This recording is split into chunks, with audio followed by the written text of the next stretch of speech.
بلکہ ایک خاتون کو میں نے تحلیل کا سبق دیا لا الہ الا اللہ کا، اور میں نے کہا کہ آپ اس کو 3000 دفعہ پڑھا کریں۔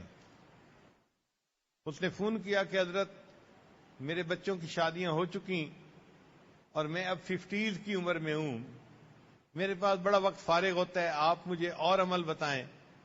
میں نے کہا آپ 5000 مرتبہ تحلیل کر لیں۔ اس نے 5000 کرنا شروع کر دیا۔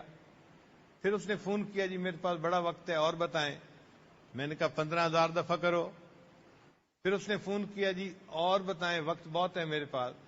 میں نے کہا بھئی 20000 دفعہ پڑھ لو۔ بہرحال قصہ کو تھا کہ بڑھاتے بڑھاتے میں نے اس کو بتایا ایک دن میں کہ آپ 40000 مرتبہ لا الہ الا اللہ پڑھا کریں۔ اس نے پڑھنا شروع کر دیا۔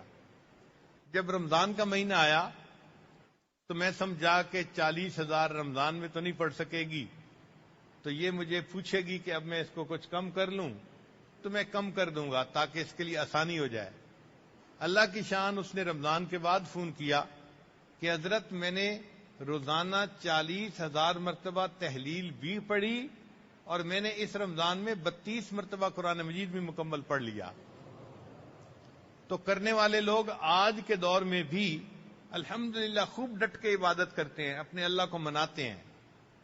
وفی ذالک فلیتنافس المتنافسون، بڑھنے والوں کو اس میں قدم آگے بڑھانا چاہیے، خوب اپنے جسم کو تھکانا چاہیے اور خوش ہونا چاہیے اس پہ کہ یہ جسم دنیا کے لیے اتنی مرتبہ تھکا ہے، کتنا اچھا ہوا کہ آج یہ جسم دین کی خاطر تھکا ہے۔ اللہ نے مجھے موقع دیا اپنے جسم کو دین کی خاطر تھکانے کا۔